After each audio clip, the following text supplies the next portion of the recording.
Hi everyone, reasoning के अंदर एक क्वेश्चन आपको पीआरटी, टीजीटी, पीएचडी में से किसी भी एक लेवल में इस तरीके का देखने को मिलता है, जिसमें आपसे ये कह देंगे भाई इतने टोटल लोग हैं, इतने हिंदी बोलते हैं, इतने इंग्लिश बोलते हैं। आपसे कोई भी एक छुपा लेगा और आपको सारा डाटा दे देगा और आपको उसमें सिर्फ एक सिंपल फॉर्मूला से ये जो क्वेश्चन है आपको वो बहुत ईजिली सॉल्व हो जाएंगे और विद इन सेकेंड्स। मैं कहती हूँ मतलब 1 या 2 सेकंड के अंदर आप इस क्वेश्चन को आराम से सॉल्व कर सकते हो। ओके, तो ध्यान रखना ये जो पर्टिकुलर क्वेश्चन है, जैसे मैं पढ़ देती हूँ पहले इसको, भाई इस तरीके से आता है, बाद में आपको बताऊंगा कैसे आप इनको सॉल्व करेंगे। जैसे क्वेश्चन है यहाँ पर, एक ग्रुप है, 15 लोगों का एक ग्रुप है। हिंदी में पढ़ रही हूँ, इंग्लिश मीडियम वाले वैसे देख लेंगे। 15 लोगों का एक ग्रुप है जिसमें 7 लोग क्या पढ़ते हैं, हिंदी पढ़ते हैं, और 8 लोग यहाँ पर इंग्लिश पढ़ते हैं। जबकि जो 3 लोग हैं, ठीक है, 3 लिखा हुआ है यहाँ पर, ये 3 लोग हैं वो दोनों पढ़ते हैं। 3 of them read, sorry none of these two, मतलब कोई भी नहीं पढ़ता, ना तो हिंदी पढ़ता। 3 लोग जो है 15 में से ना हिंदी पढ़ते हैं ना इंग्लिश पढ़ते हैं। तो आपसे ये पूछा गया है कि कितने लोग ऐसे हैं जो दोनों लैंग्वेज को पढ़ते हैं, मतलब हिंदी को भी पढ़ते हैं और इंग्लिश को भी पढ़ते हैं। ठीक है, तो सबसे पहले आपको कैसे करना है, आपको लिखना टोटल। सबसे पहले आप क्या लिखेंगे, टोटल यहाँ पर लिखेंगे। उसके बाद लिखेंगे भाई कितने लोग हिंदी पढ़ते हैं, कितने लोग इंग्लिश पढ़ते हैं, दोनों को प्लस कर देंगे। उसके बाद आप लिखेंगे कि कितने लोग एक भी लैंग्वेज को नहीं पढ़ते। लेट्स से आप यहाँ पर नन लिख लो कि भाई कोई भी लैंग्वेज नहीं पढ़ता। उसके बाद अगर आप चेक कर पा रहे हो कि जो बोथ वाले हैं, भाई वो तो हिंदी और इंग्लिश दोनों पढ़ रहे हैं ना, तो इसमें भी वो आ गए, और जो बोथ वाले हैं उनमें भी वो आ गए। तो मतलब आप 2 बार उनको नहीं ले सकते हो, तो इसलिए जो बोथ वाले उनको हमेशा क्या कर दोगे, आप माइनस कर दोगे।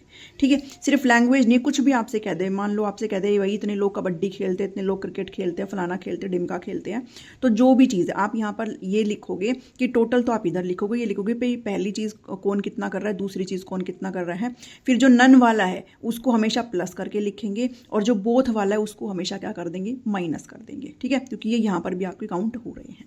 बस इस फॉर्मूले की हेल्प से आप इन क्वेश्चन को बना लेंगे। टोटल कितना यहाँ पर 15 है, हिंदी कितना रीड कर रहे हैं, 7 कर रहे हैं, इंग्लिश कितना रीड कर रहे हैं, 8 कर रहे हैं, और नन यहाँ पर कितने हैं, 3 है। हमसे बोथ यहाँ पर पूछा गया है। बस सिंपल आप अपने स्किल्स यहाँ पर दिखाएंगे मैथमेटिक्स की। 8 और 7 15 होते हैं, 15 और 3 18 होते हैं, 18 माइनस बोथ, यहाँ पर ऐसे लिखेंगे। इतने सुंदर तरीके से आपको एग्जाम में नहीं करना है, ध्यान देना। इसके बाद आप अगर यहाँ पर चेक कर पा रहे हो, जो बोथ जो लैंग्वेज बोलने वाले वो कितने आ जाएंगे, आपके 3 लोग आ जाएंगे। सो सिंपल आपका आंसर यहाँ पर आ गया।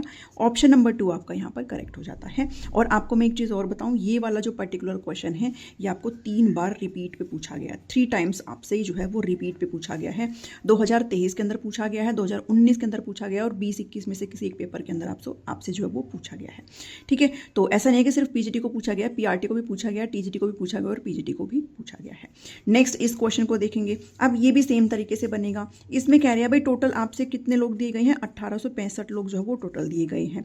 660 लोग कितने क्या बोल पाते हैं, इंग्लिश बोल पाते हैं, ठीक है। उसके बाद 1305 लोग जो है वो हिंदी बोल पाते हैं, ठीक है, हमने प्लस कर लिया। सेम लगाएंगे यहाँ पर भी।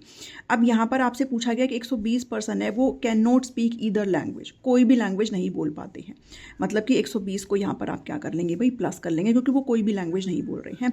यहाँ पर भी आपसे पूछा गया how many person speak both language. जब भी बोथ आ जाएगा आप उसको क्या करेंगे, माइनस करेंगे। ठीक है, हमेशा आप उसको क्या करेंगे, माइनस करेंगे। बस आपको यहाँ पर अपना ये जो एडिशन वाला पार्ट है इसको सॉल्व कर लेना है। अगर आप यहाँ पर चेक कर पा रहे हो तो 0, इसको मैं ऐड कर रही हूँ, 6 7 8 और 780 प्लस में 1305 है। इसको अगर आप ऐड करते हो तो 5 8 7 और 3 10, और ये 2085 और ये 1865 यहाँ पर आ जाता है, माइनस बोथ। ठीक है, जब आप बोथ को यहाँ पर निकालेंगे तो 2085 में से आपको माइनस कर देना 1865। सो आपका आंसर यहाँ पर आ जाएगा 220 लोग यहाँ पर क्या कर पाते हैं भाई, दोनों के दोनों लैंग्वेज को बोल पाते हैं। सो आंसर क्या आ जाएगा आपका 220। ठीक है, तो ऐसे आपसे क्वेश्चन ये पूछे गए हैं, और ये 2 ही क्वेश्चन मुझे 2018 से लेकर के और उसमें 2023 तक मुझे सिर्फ ये 2 क्वेश्चन मिले, जबकि ये आपका 3 बार आपसे पूछा गया क्वेश्चन है। इसके अलावा आपको कोई क्वेश्चन यहाँ पर देखने को नहीं मिलेगा। ठीक है, और आई थिंक ये भी आपसे रिपीट पे पूछा गया है, तो ऐसे ही क्वेश्चन पूछे जाते हैं। अगर आपसे ये नन ना दे और बोथ दे दे तो बोथ वाले को आप माइनस कर देंगे और नन वाले को फिर आप निकाल लेंगे। ठीक है, तो ऐसे आपको ये क्वेश्चन जो है वो रीजनिंग में सॉल्व हो जाएंगे। I hope it helps you. अगर आपको ये सीरीज़ अच्छी लग रही है, ये शॉर्ट सीरीज़ अगर आपको अच्छी लग रही है, तो प्लीज़ आप सभी इनको वीडियो को लाइक करिए और शेयर करिए, और चैनल पर नहीं है तो सब्सक्राइब जरूर करिए। मैं आपको मैथ्स और रीजनिंग की ऐसी छोटी छोटी वीडियोज़ के थ्रू आपको ये कंसेप्ट जो है वो क्लियर करा दूंगी, और आपके आराम से 10 में से 10 नंबर यहाँ पर आ जाएंगे। ओके, मिलते हो नेक्स्ट वीडियो में। Thank you, thanks for watching me.